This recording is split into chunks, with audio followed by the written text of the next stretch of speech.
Welcome to another episode of Healthy, Wealthy, and Wise Retirement Podcast, where certified financial planner Lauren Sherman shares thoughts on having a healthy mind, body, and spirit, an abundance of wealth inside portfolios and out, and lessons learned from clients and mentors over the years.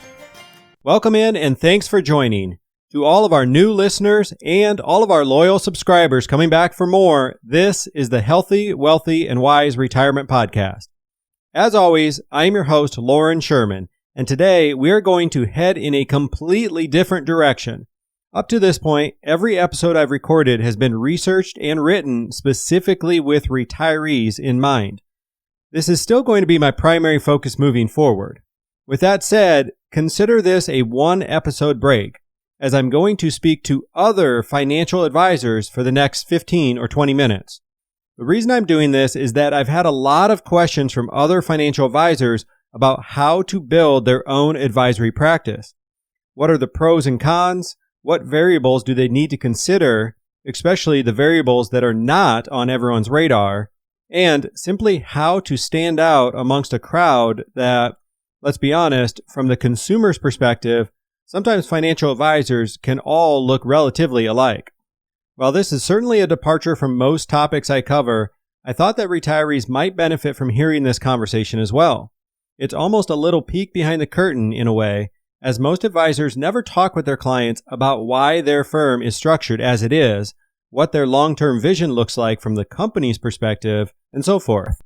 So in a sense, if you are retired or soon to be, this is inviting you into that conversation too.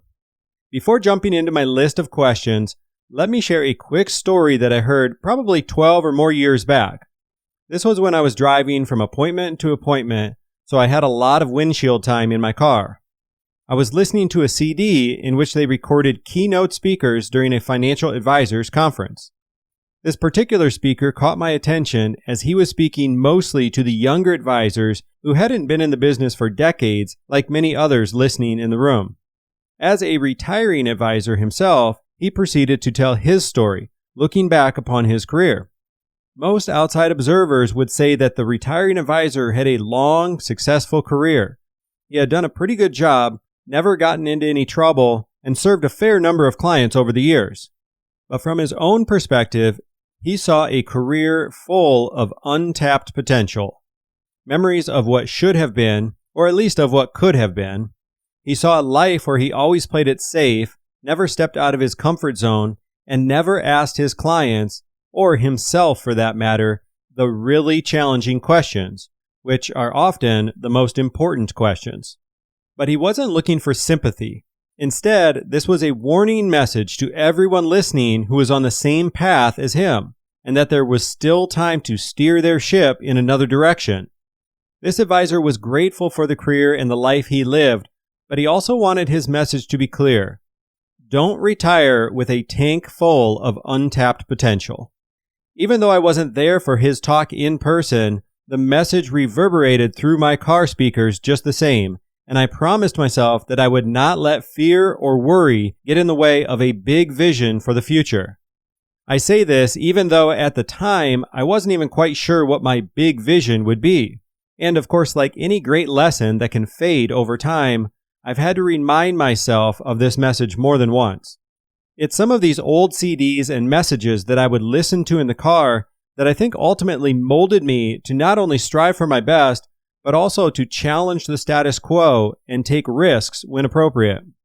I'm far from perfect when it comes to this, but I have to think that it played a role in my decision to go against the grain and start a new advisory firm when it would have been so much easier to continue along with industry standards. So as always, with that long-winded introduction, let's dive into some questions to ponder when building your own practice. I think the first question every advisor should ask themselves is why? Why do you want to start a financial firm of your own? This is just my personal opinion, but I think you need to have a big picture vision of what you want to create and accomplish. You need a strong belief and vision for what you think a firm should look like. It should be a passion, something you're excited to talk about.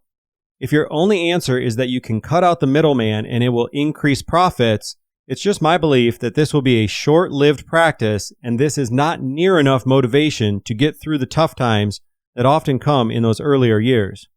And while I don't want to make this particular episode about our firm, it may help get the wheels turning in your own mind if I end each question with a super quick explanation about how I answered these questions when starting Integrity Wealth Management. For me, the why question started pretty basic, as first off, I was certain I wanted to work with retirees and those soon to be transitioning into retirement. And secondly, I wanted to do so with a flat fee pricing model that wasn't based on selling investments or the size of a portfolio. After looking into and interviewing many firms, it became quite clear that I wasn't going to be able to plug into an existing firm, at least not locally in Iowa, and if I truly believed in this, the only choice was to start it from scratch. This leads right into the second question that I will ask. What is going to make you and your firm unique? If you don't really have a grand vision of what a practice should look like, and you are not doing anything unique, it would be far easier to just join an existing firm than it is to start one from scratch. Sure, you won't ever have your name on the front of the building, but that can be a good thing too, as it comes with plenty of responsibility. Speaking for myself again, we certainly started with a unique value proposition simply with our flat fee structure. But beyond that, I also wanted to reach that top 1% regarding financial literacy, which meant completing and maintaining more financial designations and committing heavily to education. I also envision a much more blending or integration of a retiree's core beliefs with their finances. In my mind, this often comes back to Christian values, along with an emphasis on health and nutrition. At first sight, health and nutrition might look out of place, but it's really hard for retirees to enjoy the fruits of their labor and live out their values if they don't have their health. Let's move into question number 3.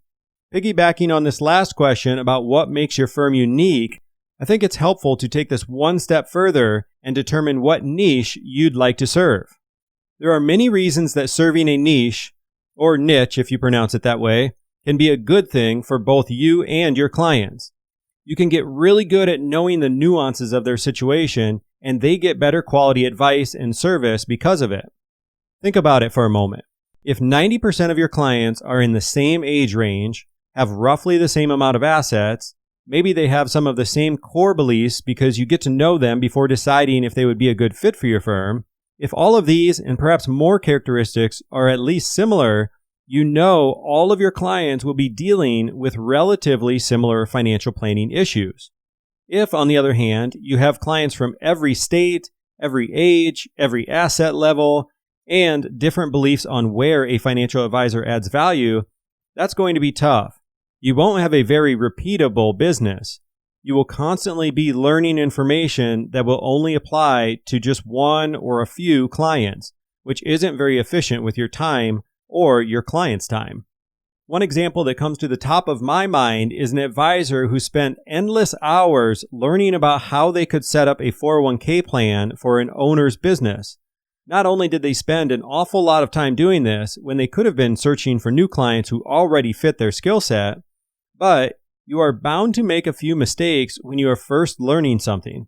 I think at the core of this problem is having a scarcity mentality instead of one of abundance, but we will touch on that a bit later. On a few occasions, I've mentioned to a client that if I could somehow clone a dozen more clients just like them, I'd be a very happy advisor. I've always sincerely meant this, as sometimes you just click really well with certain clients for one reason or another. If you don't know your niche yet, I think it's helpful to look at all of your clients and think about which seem to fit your sweet spot. And I don't mean to simply look at the most profitable clients and pick them. For us, having a flat fee structure, we don't really have that issue, but for the majority of advisors who charge based on the size of a portfolio, it can be easy to just think of your best clients as those with the most assets, even if their needs don't particularly fit your expertise as best they could. Speaking again from my perspective, I won't spend much time on this one because I've already covered most of this, and we have a section on our website titled Who We Serve. So we really don't hide from the fact that we are not a good fit for everyone. For myself, I recognize that I enjoyed solving problems for those either nearing retirement or already in retirement. So this led me to designations like RICP, which stands for Retirement Income Certified Professional, or CRC for Certified Retirement Counselor. To many clients, the letters behind your name might not mean much, but I see this as an opportunity to further your education within the specific niche you enjoy working with. Let's take the question of what makes you unique just one step further with our fourth question, which is, what type of fee structure do you believe in? I would also challenge you to perhaps read the tea leaves a bit, as it seems clear to me that the future of advisory fees is not in the commission of selling funds, nor will it be charging a fee based on portfolio size. If it's not about selling funds, then that makes a broker-dealer relationship completely unnecessary.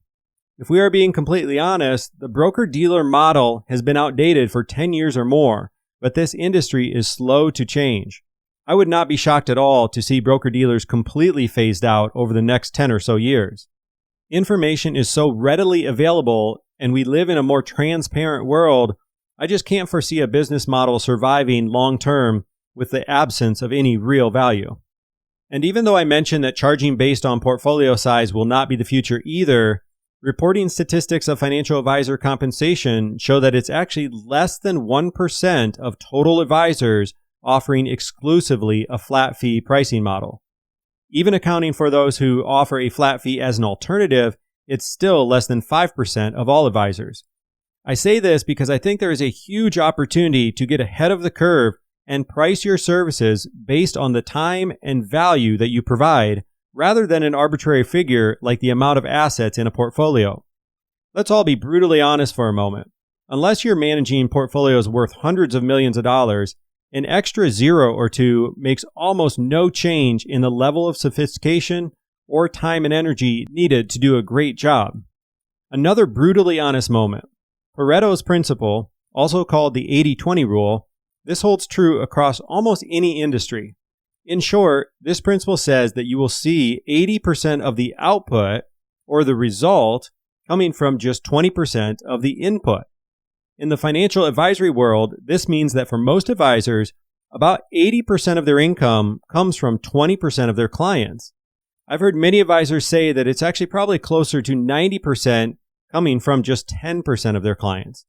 To some, this sounds great, but to me, that means that the 10 or 20% are overpaying to subsidize all of the time spent on the other 80 or 90% of clients. If this is the case and you are okay with it, I think it's important to at least acknowledge the fact and be intentional about it. And even if you are okay with it as an advisor, your clients might not be, particularly those in the 20% paying for your practice to serve others. We've talked about charity in past episodes, and I'm a huge proponent, but I think clients would want you to be charitable with your own money rather than theirs. So question number 4 was clearly my soapbox one, but that's just because I think it's worth serious consideration if you are thinking about starting your own firm. Again, I've already talked about the fee structure of Integrity Wealth Management, and we lay this out in specifics on our website, so I won't spend any more time giving my thoughts on this one. Let's move into question number 5. How many clients do you ultimately want to serve? I've heard financial guru Michael Kitces ask the question, how many seats are on your bus? I love this visualization as you can picture a bus with a limited number of seats. Once the bus is full, that's it. It's full. This concept alone can take you from a scarcity mentality to one of abundance because you are not worried about making every person you talk with a client. Instead, you are more interested in learning about that client's situation and their needs to find out if it would mutually be a good fit. The key term there being mutual fit. If you onboarded every client who wants to work with you, then you're going to end up with far too many on your bus and nobody ends up happy. I've heard it said that saying no to things in life leaves space for you to say yes to things that matter most. In the same way, if you say no to clients who are not the best fit, you leave seats open to say yes to those clients who are a great fit. Not only that, but you allow that client to go find an advisor who would better serve them. Speaking on question number 5 from my own perspective now for a minute, this one is a bit tough for me.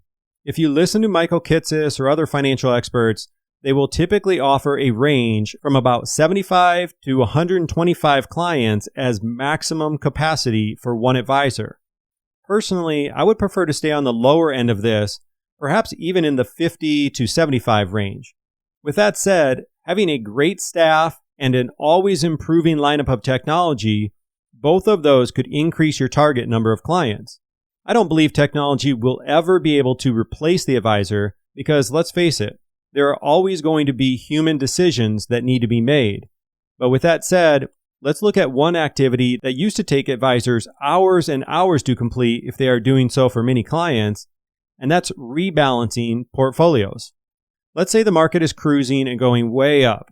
This likely means that a client's portfolio just got a lot more aggressive because their bonds may not have done much, while now they have much more stock exposure than they had before.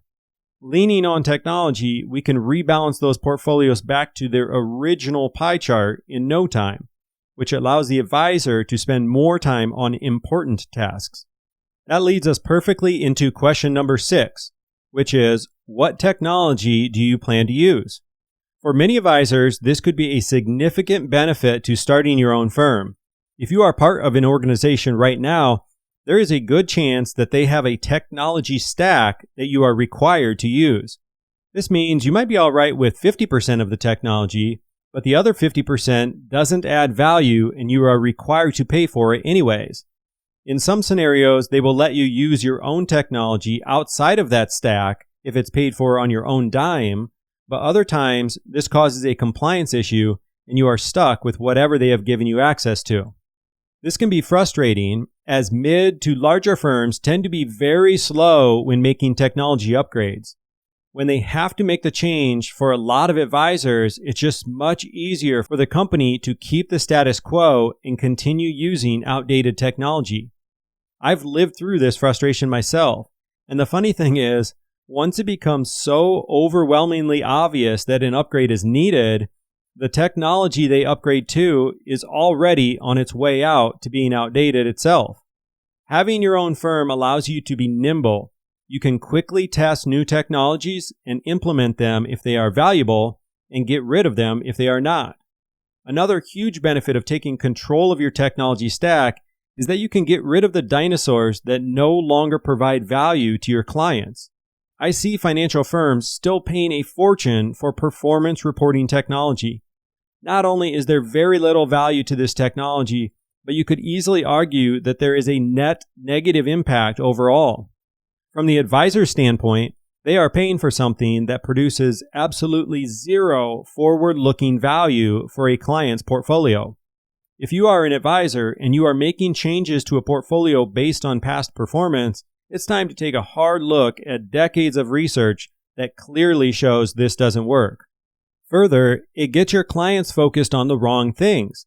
You're getting them distracted from the things in which we actually have some control over to something that we do not have control over with performance reports. Along these same lines would be the use of third-party money managers. Most advisory firms have their advisors pass the responsibility of investment management over to a third-party money manager, in which you're typically adding 0.5% to another full percent in fees via expense ratios. Why are your clients paying you to do a job, then you turn around and hire someone else to do it for you? The worst part about this is that we don't use our own money to pay for third-party money managers. That expense ratio is built right into the cost for our clients. It makes no sense to me as, net of fees, the investment returns of these managers fall well short of an indexed strategy. That's a rabbit hole we could go down, but the research is clear that third-party money managers are not providing value, but that instead they provide a huge drag on returns over time. So far, this 6th question has been more about what to get rid of than what to actually use.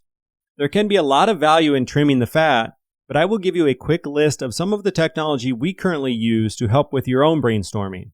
First off, we use a CRM to keep all client data electronically organized in a secure way. There are many to choose from, but I am preferential to WealthBox and Pipeline Pro. I think it is also an absolute must to use some sort of planning software. We use Right Capital, which doubles as a data aggregation tool where our clients can view their plan in real time. They can sync all of their information and assets to one spot so we can make planning decisions with their entire situation in mind, not just with consideration of the specific assets that we manage. I describe this to clients as our home base, which is what we always come back to when making financial decisions. This is important for your client as it puts their entire financial picture together in one spot. The analogy I always share with clients is to imagine taking a puzzle and dumping it out onto your kitchen table. A lot of advisors act like salespeople because they are so eager to pick up one or two of those puzzle pieces and tell a client what they should do with it. Not surprisingly, the advice is to invest those pieces with the advisor. You can probably make a good living going about it this way if you're convincing enough or if you have some great ideas and products that you offer, but clients are going to respect you so much more if you wait to understand their entire situation before offering feedback. And in some cases, this will even mean telling clients that they are in great shape and you cannot improve on their situation. I get off on these tangents a bit when I'm passionate about something, so getting back on track, we have our CRM, we have our planning software, which I've used both eMoney and Retirement Analyzer, and both of them are good options too. Next, I talked earlier about using technology that can rebalance portfolios. iRebal with TD Ameritrade is a great technology that will be coming over to Charles Schwab with the merger. In our case, we actually use Altruist and Tiffin Wealth for this, both of which we can do so without passing any costs on to the client. We also use Roger Pine's Holista plan for tax planning. This is really exciting technology as it takes tax planning to the next level. If the tax return is correct in the first place, then the tax report the Holista plan produces cannot overlook competing tax considerations in the same way that human CPAs can sometimes make mistakes. It's a little bit like using a calculator. If you plug in the right numbers, the calculator is going to give you the correct answers. With that said, this technology still needs to be paired with human expertise, as applying the outputs is what ultimately matters most. Simply put, having the right answer isn't going to get you very far unless you know what to do with it. Perhaps against my better judgment, we also use a performance reporting service that gets to those key numbers. So we don't harp on this, but we do produce it for our clients so that they can see their performance. We do this with a free service offered by Charles Schwab, so there is no additional cost to our clients. There is a small handful of other technology we use, but the last one I will cover is how to best determine your client's risk tolerance and their investment preferences. There are a lot of options that an advisor could use for this, but the reason I am preferential to Tiffin Wealth is that they do not stop simply at a risk preference number for your client. They take it a step further by showing the client's portfolio number and showing the client what their risk capacity number is, which is the risk level they could be invested at based solely on their situation without any emotional considerations. I dedicated an entire episode on this called What is Your Risk Number? So you can go back and listen to that one for an in-depth conversation. And last, Tiffin Wealth doesn't stop at just the risk numbers, but they also ask questions that start to uncover the client's investment personality and values. I haven't seen any other risk technology offer this, as this helps us build a personalized portfolio for clients who have strong values, perhaps military support, clean water initiatives, their Christian beliefs, and so on.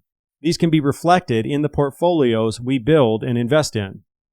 Before wrapping up our sixth question on technology use, I wanted to quickly touch on the topics of office space and staffing. These could probably both be their own independent questions, as they don't quite fit under the technology category, but they are a late addition to our list, so we're going to make it work. Regarding office space, I would recommend leveraging virtual options such as Zoom as much as you can, and renting a shared space for in-person meetings that still offers privacy. Shared office space is becoming more and more a thing these days, and they do not require a long-term lease. This will allow you to get things up and running before committing to a more permanent office location. Another option is to visit clients in their homes, but while some may appreciate this, other clients could see it as unprofessional. For us, when we left our traditional brick and mortar office years ago, we decided to partner with the Embassy Club to hold our in-person meetings, our educational workshops, and our client appreciation events. This has worked out better than we could have ever imagined. Instead of giving clients what I always felt like was a bit of a colder experience walking into a financial institution, they now have a more relaxed feeling where they have a full wait staff at their fingertips and are welcome to stay for lunch or dinner on us after our meeting. On top of that, they offer a great view of the city from the 34th floor at their downtown Des Moines location, or in West Des Moines, they have a beautiful outdoor patio option right next to the pond. They also have reciprocal clubs available throughout all of Iowa, the U.S., and even abroad. I'm starting to sound like a salesperson for the Embassy Club, so I better stop there, but I can't stress how pleased we have been with the relationship. With all of that said, I'm sure we have a few clients who meet us for the very first time and think it's a bit strange that we don't have a traditional office. That's going to happen anytime you're doing something a little outside of the status quo, and it's important to remember you are never going to please everyone. I said I was going to touch on office space and staffing rather quickly, so I will try to be brief regarding hiring the right staff. If you are bringing over existing employees to your new RIA, that's one thing. However, that's somewhat rare since staffing tends to be employed directly through your previous firm. We have found that traditional staff can still work great, but for us, we wanted experts within specific fields and specific technologies. It's really hard to ask an employee to be an expert at everything, so what I've found that works best is to seek out companies whose employees are already vetted, trained, and work within the financial industry. As I mentioned previously, you can then search for the specific areas you need help with.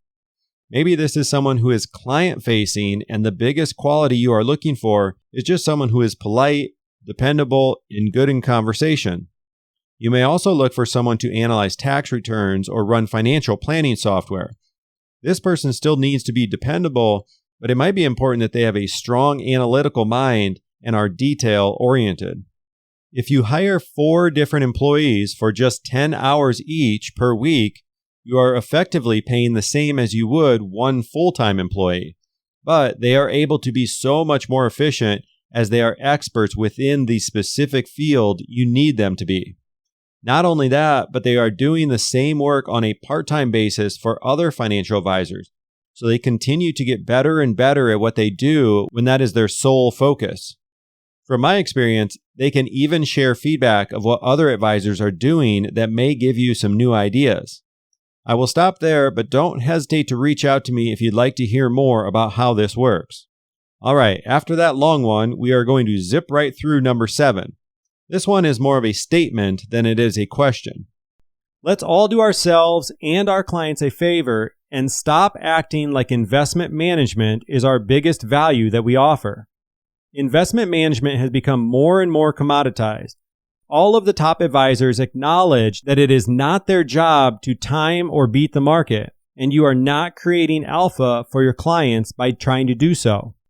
You can add value by creating a low-cost, well-diversified portfolio that is aligned with the client's needs and risk tolerance. You can provide ongoing value by rebalancing the portfolio, tax harvesting if it's in a non-qualified account, and continually adjusting the holdings to meet your client's needs. But we have to get away from proudly showing a client the gains within their portfolio and acting as if we were responsible for this by picking the right funds. We need to get away from that just as much as we need to stop hiding from clients when accounts are down or reacting with portfolio adjustments because the market has declined. To me, that makes about as much sense as trying to buy flood insurance after your basement is already full of 2 feet of water. Let's round this out with our last 2. Question number 8. Can we stop getting so hung up on the term fee only? I think the reason the term fee only was coined was to differentiate between those who sell securities for a commission versus those who do not.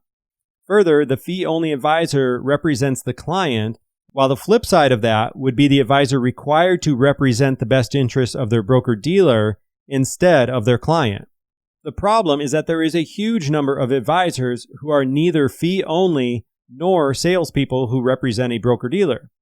I think the term fiduciary-only or fiduciary always would be a much better fit, because really, that is what the term fee-only is truly trying to convey, that they have their clients' best interests at all times, not only morally and ethically, but legally as well. If you are a fiduciary only, you always represent the best interests of your clients, and you don't sell securities for a commission representing a broker-dealer. So a term like fiduciary only would represent this point without confusing consumers about how they are compensated. The truth is, almost all fee-only advisors still charge based on the AUM model, which is the assets under management, or portfolio dictating the size of the fee. Again, speaking about my own firm now, we are a fiduciary-only firm who charges a flat fee to clients. This means that we are legally required to act in our clients' best interests at all times, and we never charge a client based on the size of their portfolio. We've made a conscious decision not to be a fee-only firm, particularly because we do a lot of Medicare business, which generates an insurance commission. There is no extra charge to the client for allowing us to handle their health insurance needs, as they do not pay this commission, and it does not add to their cost in any way. More than anything, this improves the client experience and allows us to do some quality control by keeping insurance decisions in-house. If we instead referred this out to an insurance agent, they would typically be back to dealing with a salesperson who does not have a fiduciary duty. I think the fee-only advisor who sends their client out to someone else to handle this, they are only fooling themselves and standing atop a moral high ground built on sand. As I talk through some of these considerations, it really circles back to the first question where I asked if you have any strong beliefs, and if you don't have any strong beliefs, particularly ones that are counter to industry standards, there probably isn't a strong reason for starting your own firm. For me, turning the microscope on my own industry led me to realize that I probably disagreed with the majority of industry standards, so it was not a leap by any means to take that next step in starting a new firm. All right, let's move into our final question with question number 9. I guess I could call these considerations instead of questions, as I'm going to end with another statement in the form of advice for anyone considering starting their own RIA. And by the way, if you're listening and heard me mention RIA, this stands for Registered Investment Advisor, which is what they call an investment firm, particularly one that has a fiduciary standard to their clients. So my final piece of advice for advisors considering starting their own RIA is to pray about it and talk about it with others, particularly other financial advisors who have gone through this transition. For myself, I connected with other advisors who started their RIA, and it was incredible how willing to help they all were. It is such a different environment than a sales culture where it's a dog-eat-dog world. I asked a lot of the same questions I've covered today. Technology, marketing, website design, compliance, what was challenging, what is now better than before. And I haven't talked about this much yet, but a couple of challenges that advisors face involves explaining the change to their clients, then actually doing the paperwork to bring them over to the new firm if it mutually makes sense to do so. On top of that, you have to pick a new company name, logo, design a website, get new business cards, and an endless list of small details that don't get much thought on a day-to-day basis. You may have to hire new staff and start shopping for new technology. For me, I was so excited to share a message that was against the grain of probably 99% of the industry, so I viewed all of these tasks as challenging opportunities rather than time-consuming challenges. I guess that might be one final barometer reading for you. Does thinking about and talking about starting your own firm get you really excited? Or does it bring up feelings of dread and worry for all of the tasks and responsibilities that will now be on your shoulders? That alone might give you a good idea if it's something worth pursuing or not. That is the end of my list of 9 questions, or 9 considerations we could call them. For a quick recap, we had number 1, what is your why? Your strong beliefs that you would like to reflect in your new firm. Number 2, what will make you and your firm unique from others? Number 3, what niche will you serve? Number 4, what will be your fee structure? Number 5, how many clients do you want to serve? Number 6, what technology will you use? Number 7, what value will you offer beyond investment management? Number 8, don't get too hung up on being a fee-only firm. And number 9, pray about the decision and talk with other financial advisors for their guidance. If you've made it to the end of this conversation today, I would be curious to hear from both advisors and clients alike, as you both have a unique perspective, likely with differing feedback. As a firm, we are always looking to improve, and I don't pretend to have all of the answers myself. So if there's something I glossed over or missed altogether, I'd love to hear your thoughts. You can find my contact information in the show notes, and I would be happy to connect. Come back in another 2 weeks as we will resume our regular programming with another topic specifically for retirees. Thank you so much for listening and supporting this podcast. If you've enjoyed listening, we would love if you took a quick moment to leave an honest review. Of course, we're shooting for 5 stars, but if you have suggestions to improve the show, we would love to hear from you too. Just click on the podcast name, Healthy, Wealthy, and Wise Retirement Podcast, and scroll down to ratings and review. Thanks again for your support, as this helps us reach a wider audience and help even more retirees just like you. This podcast is for entertainment and informational purposes only and is not intended as a specific tax, legal, or investment advice. Lauren Sherman is a certified financial planner and co-owner of Integrity Wealth Management, an investment advisor serving retirees in search of their own healthy, wealthy, and wise retirement lifestyle.